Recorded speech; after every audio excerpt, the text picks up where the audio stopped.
आपका favourite influencer जो जिसको आप सुनते हैं देखते हैं किसी भी सोशल मीडिया प्लेटफॉर्म पे, उसका नाम बताइए। डेफिनेटली ये वो लोग नहीं हैं जिनको देख के बच्चों को बड़ा होना चाहिए, बच्चों को आइडिया। 17 साल के एक लड़के को इंस्टाग्राम और स्नैपचैट की इस कदर लत लग गई थी कि उसने सुसाइड कर लिया। जो कि कांग्रेसमैन ने कहा भी मार्क जकरबर्ग से कि इन 70 माँ बाप से आप माफी मांगिए, और उन्होंने मांगी भी।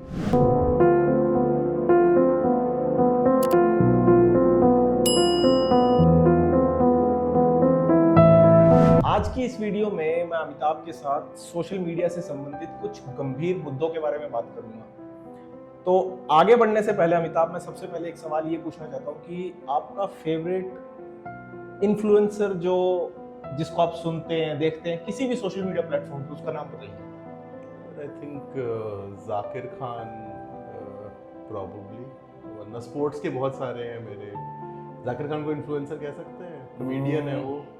मैं थोड़ा बूढ़ा हो गया हूँ ना, तो मेरे ज़्यादा स्पोर्ट्स वाले, शायरी वाले लोग। इन्फ्लुएंसर आप कुछ उदाहरण दीजिए, क्या पता। जैसे एल्विश यादव।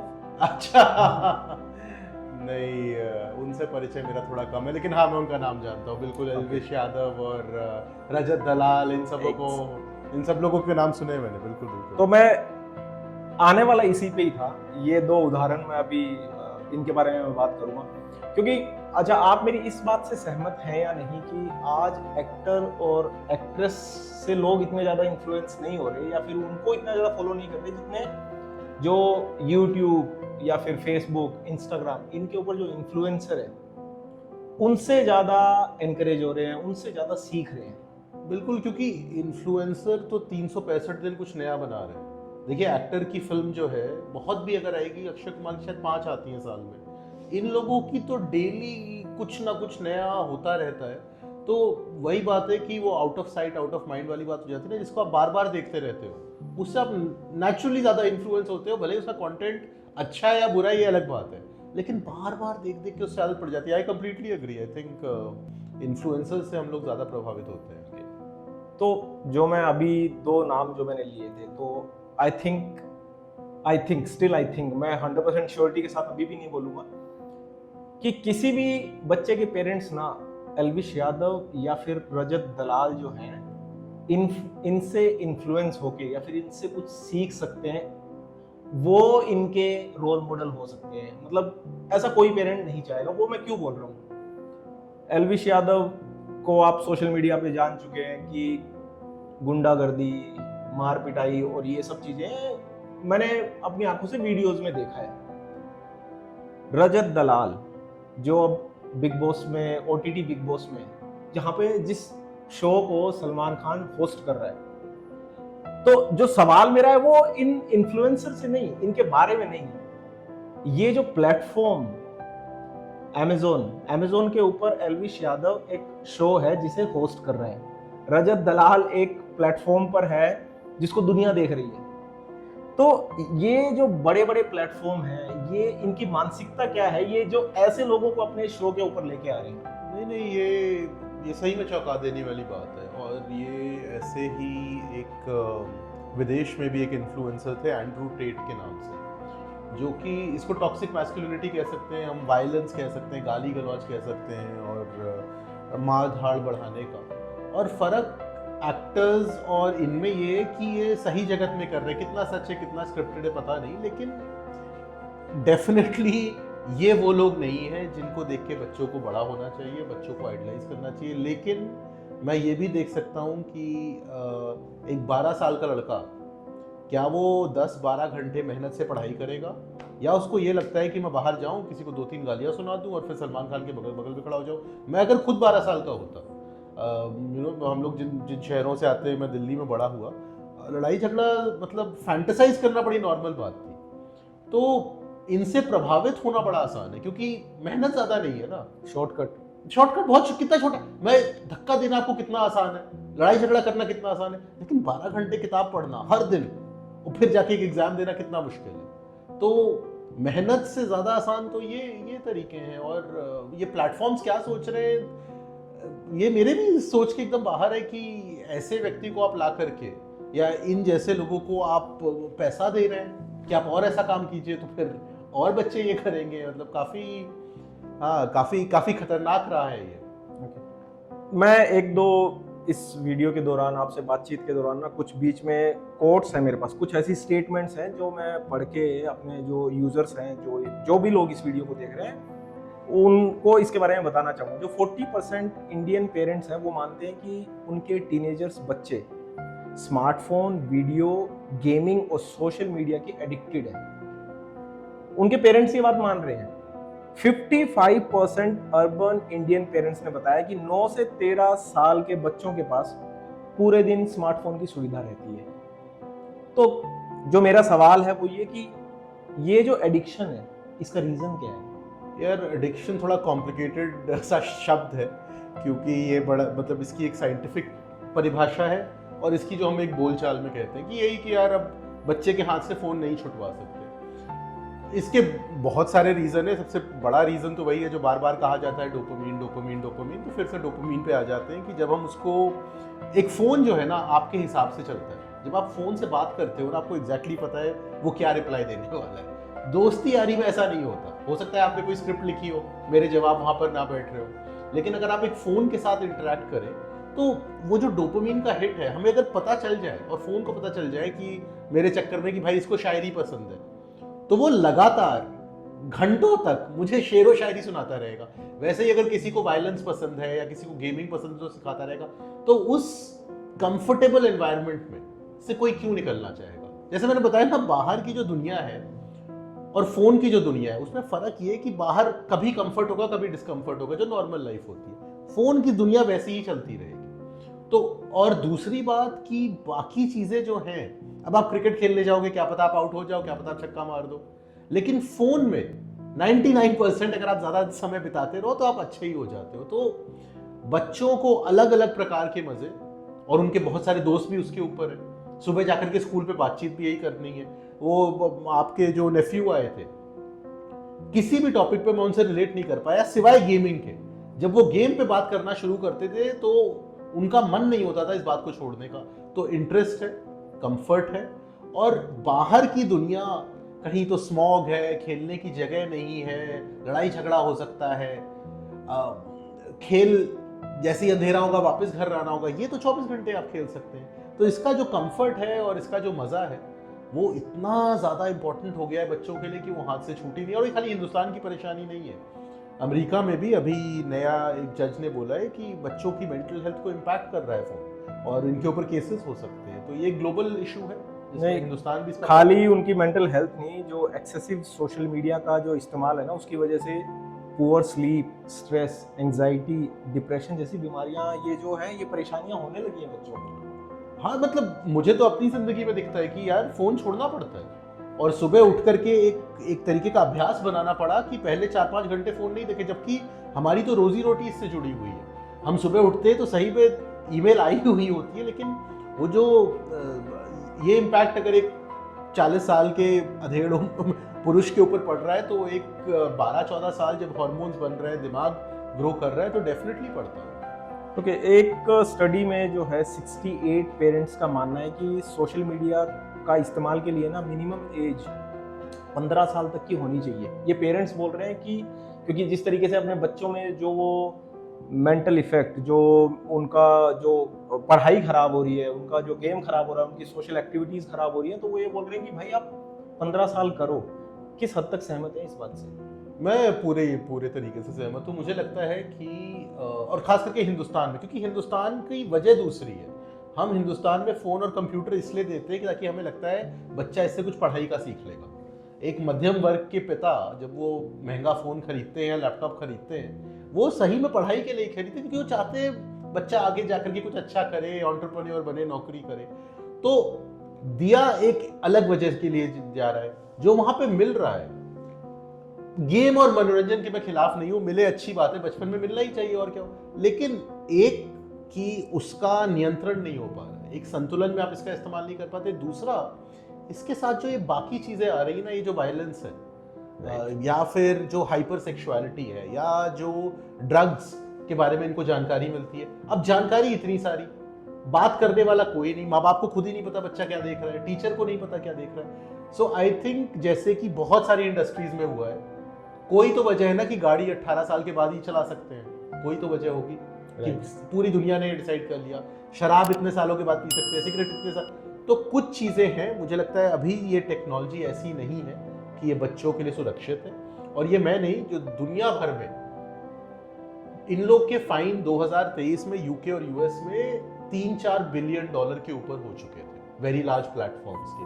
तो कोई तो वजह है कि इतनी बड़ी कठिनाई हो रही है। तो बच्चों की जागरूकता जरूरी है, उसी के साथ साथ ये भी, क्योंकि ये खुद दिखते हैं कि 16 साल के नीचे का बच्चा तभी प्रोफाइल बनाए जब ये माँ बाप से पूछ ले, राइट। ये हर कम्युनिटी गाइडलाइन में, शायद आप आगे बोलेंगे इसके बारे में। तो मुझे ऐसा लगता है कि नियंत्रण में फोन देना चाहिए, और अगर फोन बच्चा इस्तेमाल कर रहा है, और हिंदुस्तान में बच्चे का मतलब 18 साल से नीचे, तो माँ बाप या टीचर को साथ में होना चाहिए, मुझे ऐसा लगता है। पता नहीं कितने लोग इन सब खबरों को सुनते होंगे कि नहीं, या फिर उन तक पहुंचती होगी कि नहीं, लेकिन फिर भी मैं इस वीडियो में एक बार फिर से रिपीट कर रहा हूँ। 2015 में 17 साल के एक लड़के को इंस्टाग्राम और स्नैपचैट की इस कदर लत लग गई थी कि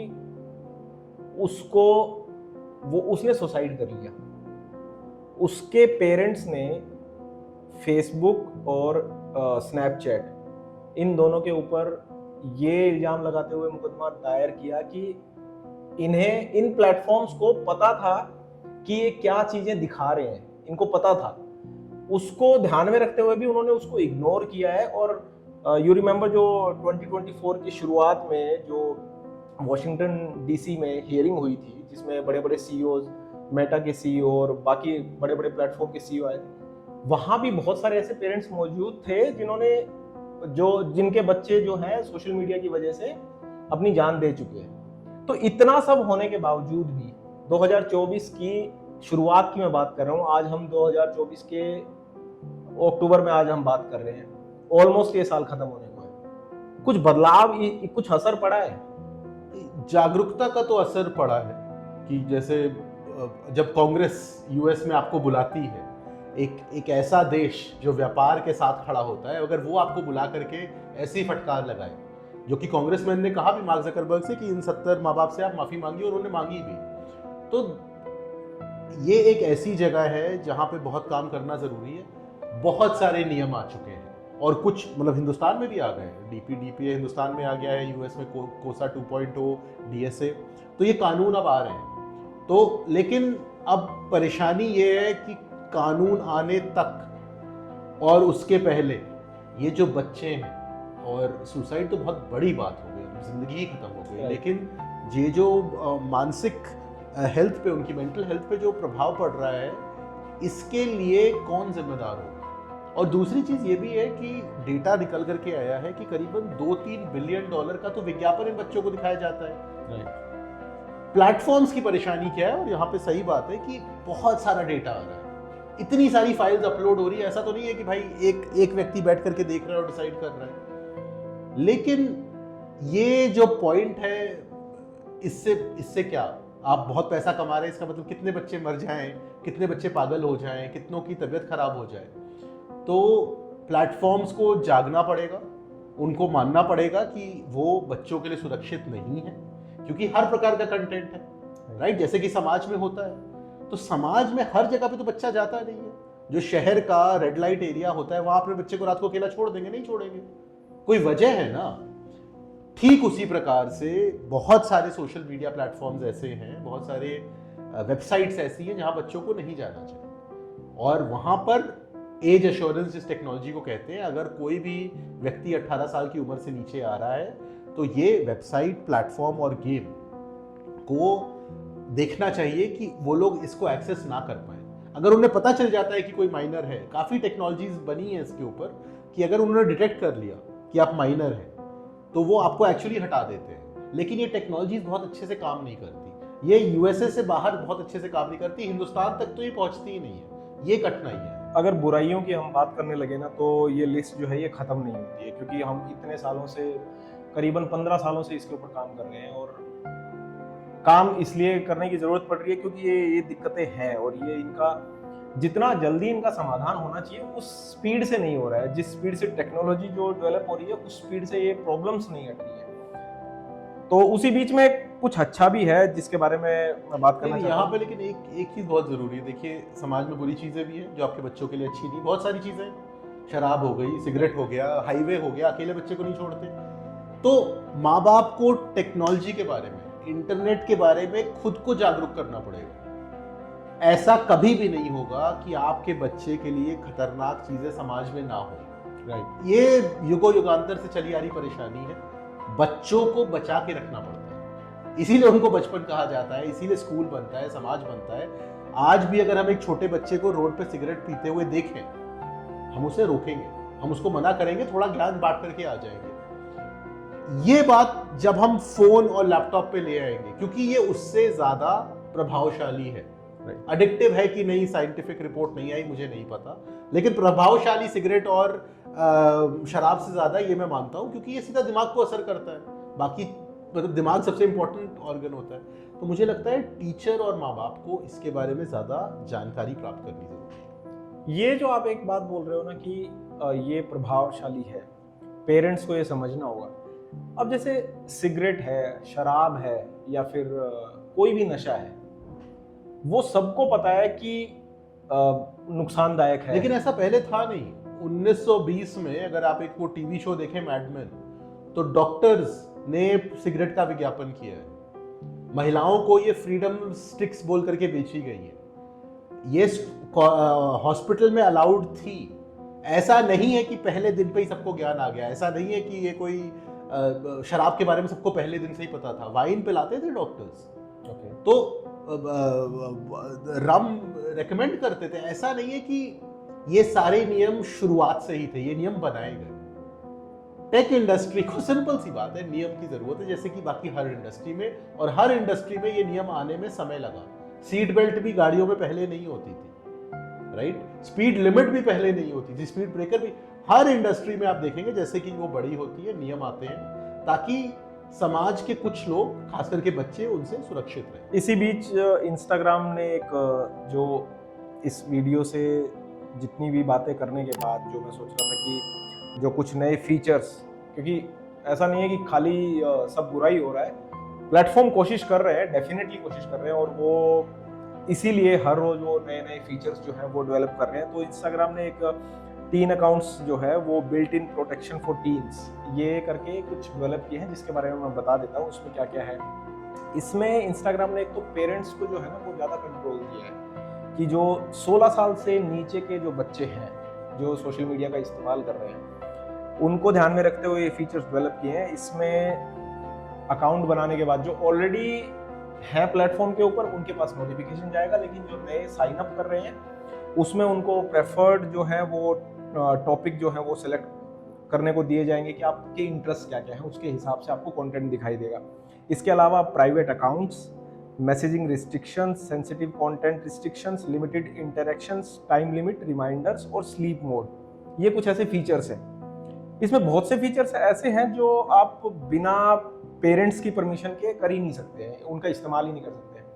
लेकिन मेरा सवाल ये है कि इंडिया में ये जो कंसेंट का जो ये है, मतलब जो डेफिनेशन है, जो परिभाषा है, जो पेरेंट्स और बेटे के बच्चों के बीच में, क्या ये क्लियर है? इसके बारे में नहीं, बिल्कुल क्लियर नहीं। हिंदुस्तान में मैं खुल के कह सकता हूँ कि 90% पेरेंट्स को इंस्टाग्राम, स्नैपचैट, ट्विच और फेसबुक के बीच में फर्क भी नहीं पता होगा। उन्हें नहीं पता।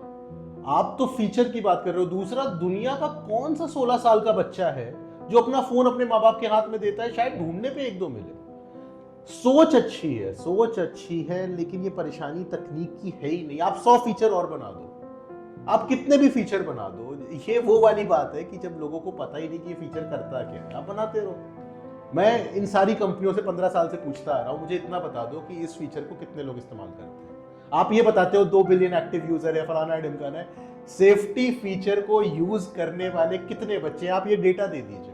डेटा ड्रिवन जगह है, मैं मजाक नहीं कर रहा। 5-10% से ऊपर अगर कभी किसी ने बच्चे ने इस्तेमाल किया हो, बच्चा सेफ्टी फीचर। आप हिंदुस्तान में ये देख लो, हेलमेट पहनाने की कब से कोशिश चल रही है। कितने लोग हेलमेट पहनते हैं? जो पहनता भी है खाली पुलिस के डर से पहनता है। सीट बेल्ट गाड़ियों में टू टू टू टू करती रहती है, कौन पहनता है? ये चीजें कल्चर में लानी पड़ती, बड़ा समय लगता है इसके। और जो इस चीज के बारे में पता ही ना हो, जब हम यही नहीं जानते कि ये हानिकारक है तो दूसरी चीजें कैसे करेंगे? जब आग से आपको पता नहीं कि आप जल रहे हो, आप क्यों आग से डरोगे? तो ये परेशानी जागरूकता की है। इंस्टाग्राम बहुत अच्छा काम कर रहा है, पहले भी करता था, बहुत सारे फीचर्स हैं, लेकिन जब तक ये स्कूल कॉलेज में, समाज में, आज ही कल ही मैं देख रहा था नरेंद्र मोदी जी ने डिजिटल अरेस्ट की बात की है, हमारे प्राइम मिनिस्टर ने। उस प्रकार की जागरूकता जब तक हम हर दिन ना फैलाएं और 5-10 साल तक फैलाते ना रहें, तब तक ये बात लोगों तक नहीं पहुंच सकती। हमारे प्रधानमंत्री ने जो डिजिटल अरेस्ट के बारे में बात की है, उसके बारे में पूरी दुनिया अभी सुनी होगी।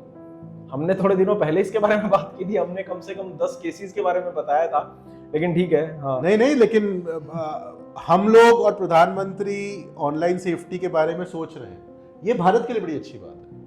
ऐसे ही बाकी लोगों को भी बात करनी पड़ेगी और खास करके इसको आपको घर के अंदर लाना पड़ेगा।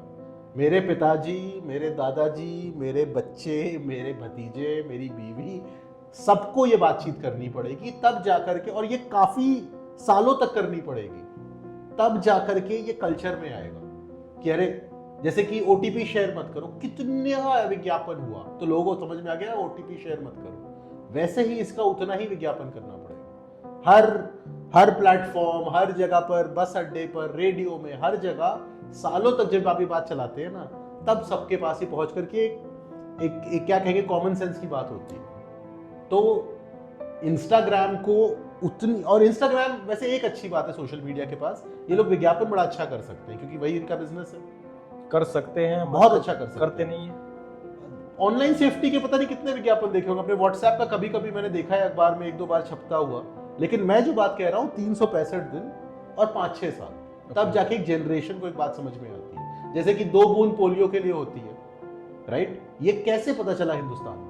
कब से कैंपेन चल रही है? मुझे याद है जब अमिताभ बच्चन यंग थे तब से वो कैंपेन कर रहे हैं उसके बारे में, और आज तक चलती आ रही है। इतना समय लगता है लोगों तक साधारण बात पहुंचाने के लिए। हमारे पास अमिताभ बच्चन तो है नहीं, अमिताभ कुमार है, और ये भी बचपन से तो नहीं, लेकिन पिछले कम से कम 20 सालों से तो मुझे पता है, क्योंकि 15 साल से तो हम काम कर रहे हैं, 2009 से 2024 हो चुका है, हाँ 15 साल से, तो 15 साल से तो काम कर ही रहे हैं, और कितना और साल आप काम करवाना चाहते हैं वो आपके ऊपर निर्भर करता है। लेकिन इस वीडियो में बस इतना ही। अगर आपके पास भी ऑनलाइन सेफ्टी से संबंधित कोई सवाल है जिसके बारे में आप चाहते हैं कि हम उसके ऊपर डिस्कस करें, या फिर कोई सुझाव आपके पास है, तो आप हमारे साथ हमारे सोशल मीडिया प्लेटफॉर्म पर शेयर कर सकते हैं, हमें लिख सकते हैं। धन्यवाद।